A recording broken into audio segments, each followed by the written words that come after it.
There's a lot of talk these days about psychic abilities. Many people claim that they have such abilities, but how many of these claims are true? Well, it appears that the US government actually wanted to find out. From 1978 to 1995, the CIA and other federal agencies ran a top-secret program to try and use psychics as spies. But did it work? What did it accomplish? And why was it kept secret for so long? Today, we're going to be talking about Project Stargate and the bizarre experiments that took place behind closed doors. Viewer discretion is advised for this one, as some of this stuff is genuinely creepy. But before we get into it, make sure to hit that like button if you haven't already. Let's get into it. Before we get into the details of the project, let's talk about where it started. As with a lot of things that were done in the name of national security, Project Stargate had its roots in the Cold War. Back then, there was a lot of paranoia surrounding communists and Soviet spies, especially during the early days of the space race. If the Soviets could put Yuri Gagarin into space before the Americans, then anything was possible. In 1964, a man named Ingo Swann joined the CIA. Now, he wasn't your typical recruit. While most people who worked for the agency were busy doing things like fighting on the ground or in the air, Swann was different. His job was to spy from beyond the grave, so to speak. He was a psychic spy, and his first mission was to look into the mind of Soviet cosmonaut Vladimir Komarov after returning from space. The agency was concerned that something had gone wrong up there because he seemed to be agitated. Something in space must have freaked him out, but the CIA wanted to know what that was. Of course, it turned out that he was just angry at his own government. But the CIA didn't know that at the time. So they sent in Swann to find out what happened to him. Now, here's the thing. It's unknown exactly how this kind of mission works. We don't know if Swann sat down and meditated or if he went somewhere special. All we know is that the CIA was able to get what they wanted from him. Swann told the CIA that Komarov had been involved in an accident while in space and that he was suffering from radiation poisoning. How he knew all of this, we don't know. But we do know that everything he said turned out to be true. This led to the CIA taking Swann on a few more missions, even though none of them were ever officially acknowledged by the agency. The success of Swann's missions led to the creation of Project Stargate in 1978. This is when the CIA brought on board several other psychics to help them figure out what else could be accomplished with their unique skills. At the time, it was believed that the Soviet Union had a psychic spy program of their own. So the US wanted to see what they could do as well. For nearly 2 decades, the CIA experimented with these techniques, and it is believed that they were used in several high-profile cases, though which ones is unknown. One of the main figures in the project was a man named Joseph McMoneagle. He was a major in the army and was often referred to as the real-life equivalent of the character Charlie from the TV show It is Alive. Charlie was a Vietnam War veteran who claimed that he had the ability to send his consciousness back in time to witness important moments from history. After being discharged from the military, McMoneagle became a police officer in Virginia. It was there that he caught the attention of the CIA and was recruited for Project Stargate.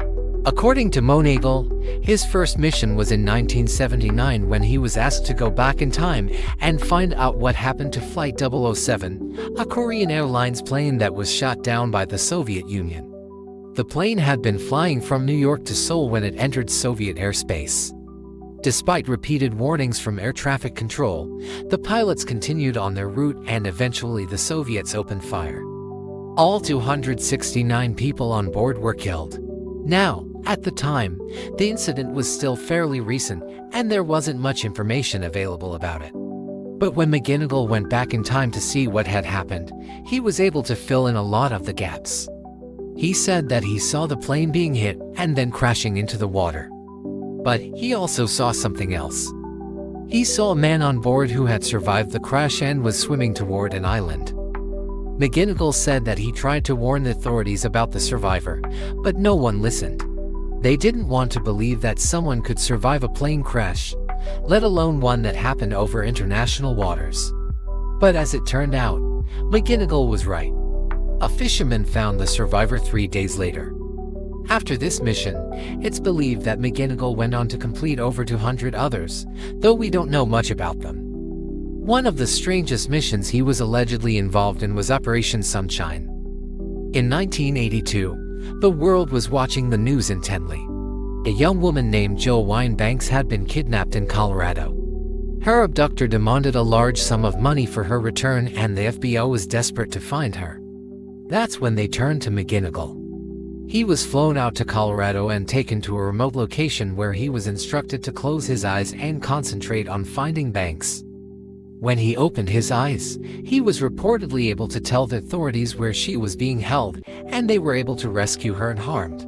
Now, these are just 2 of the missions that were supposedly carried out by the psychics employed by the CIA.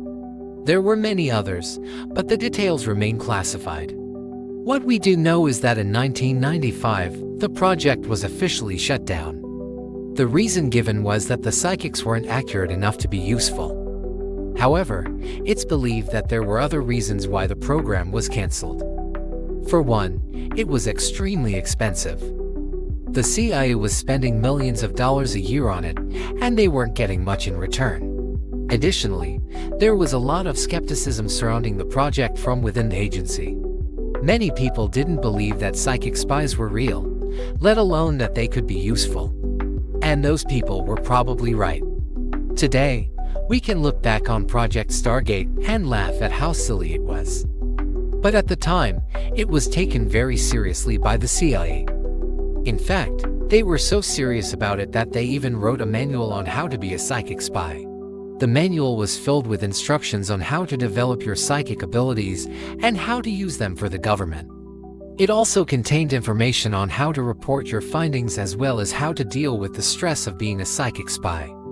It's unknown how many people were involved in Project Stargate, but it is believed that there were dozens of psychics who were employed by the CIA at one point or another.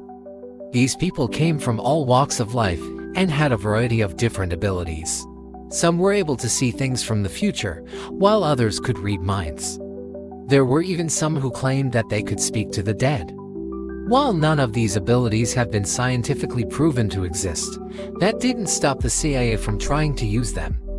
So what happened to the psychics after the program was cancelled? Well, it's unknown.